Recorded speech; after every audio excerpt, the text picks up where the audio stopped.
You sit down at a restaurant. You're hungry, ready to order, but the waiter doesn't bring you a menu.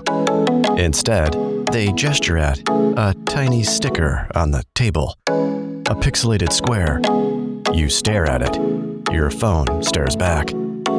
Finally, when your child tells you what to do, you point the camera and a menu appears. No one says a word, and somehow this is totally normal. QR codes are one of those things you use without thinking.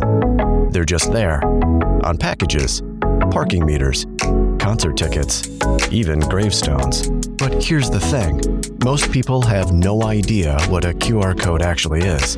Like, why does it look like a Rorschach test for robots? Who invented it? And how did it go from niche factory tool to the way I now order tacos? Well, let's unravel it, one pixel at a time. I'm Chris Roman, and I'm nerd adjacent.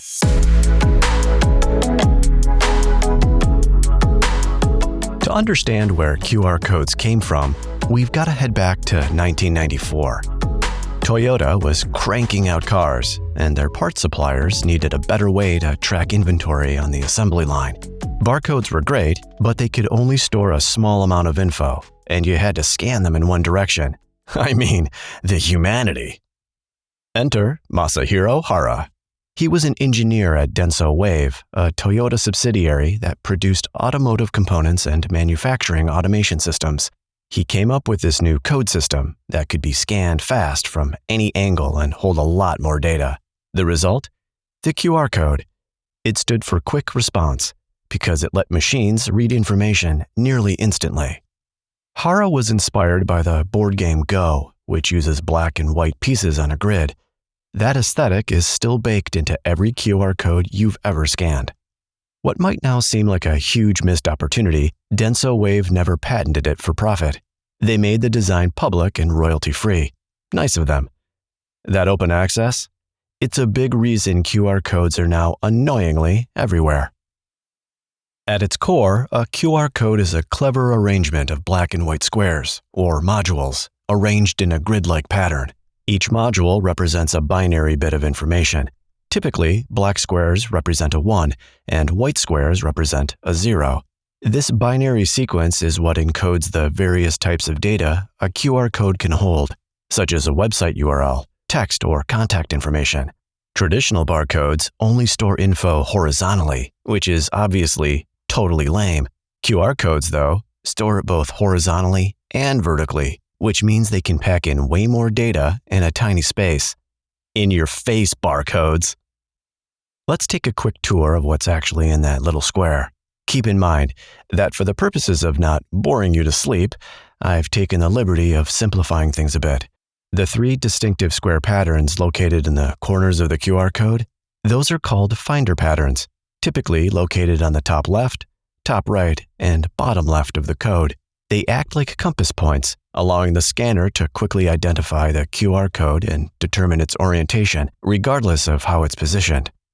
Alignment patterns are smaller squares within the grid that help correct for distortion and ensure the code can be scanned accurately even if it's at an angle or on a curved surface.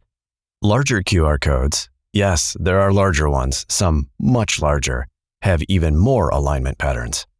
The alternating black and white modules that run between the finder patterns are called timing patterns. They help the scanner determine the grid structure and the size of the individual modules. The rest of the gobbledygook? That's the payload. Binary data that your phone decodes and turns into something human-readable, like a web link or a Wi-Fi password. Most QR codes are just URLs. Your phone's camera recognizes it, decodes the binary info, and either opens a browser or asks you what you want to do next. Some codes even include error correction. That's why they still work, even if part of the code is smudged or covered by a logo. Pretty clever. After their invention in 1994, QR codes spread throughout Japanese manufacturing and logistics. By the early 2000s, you'd start seeing them pop up on posters, business cards, and product packaging, especially in Japan. But in the US and Europe, well, not so much. Why was this? Well, back then, if you wanted to scan a QR code, you had to download a special app. The experience was clunky, slow, and nobody really knew what to do with them. Marketing teams tried, but most people just shrugged. The QR code was like a tech gadget with no clear purpose, like a Segway, but flatter. Then came 2020. Suddenly, no one wanted to touch anything. Physical menus? Gross. Payment terminals? Blech. People were looking for low-contact, high-convenience tools. And just like that, the QR code, this dusty old factory floor invention, became the MVP of the pandemic. Well, there were those vaccines, I guess. So, MVP-ish? Restaurants replaced menus with QR stickers overnight. Event check-ins, vaccine info, and public health forms all went digital, all via QR codes. Because of this, most smartphones had quietly added QR scanning directly to their default camera apps. So now, no downloads needed. Just point, scan, and you're done. Today, QR codes are everywhere. Pay for parking, scan a museum label for bonus info, pair a smart speaker to your Wi-Fi, pay back a friend who won't stop pestering you about that $20 you owe them. They're like little hyperlinks for the physical world. Stick one on something and that thing becomes interactive. A 30-year-old piece of tech finally having its moment. I would be remiss, though, if I didn't talk briefly about how these clever little things can ruin your life. Because the code just redirects to a URL, a malicious QR code can take you to a phishing site or trigger unwanted downloads. Some QR codes can even open apps, send pre-filled texts, or try to connect to a rogue Wi-Fi network. In 2022, the FBI actually put out a warning about QR code scams, especially fake ones slapped onto parking meters or public posters. So, what can you do? Well, I would suggest implementing some good old common sense wrapped up in a thin veneer of paranoia. At the very least, you can use your phone's preview feature to see where it's taking you before clicking. And of course, if a QR code looks like it was printed at home and taped to a wall, maybe don't trust it with your credit card. It's a menu, a payment tool, a digital doorman, a shortcut between the physical and online worlds. 30 years after its invention, the humble QR code has become the Swiss Army knife of the digital world. And the best part? You don't need to understand the binary behind it to use it.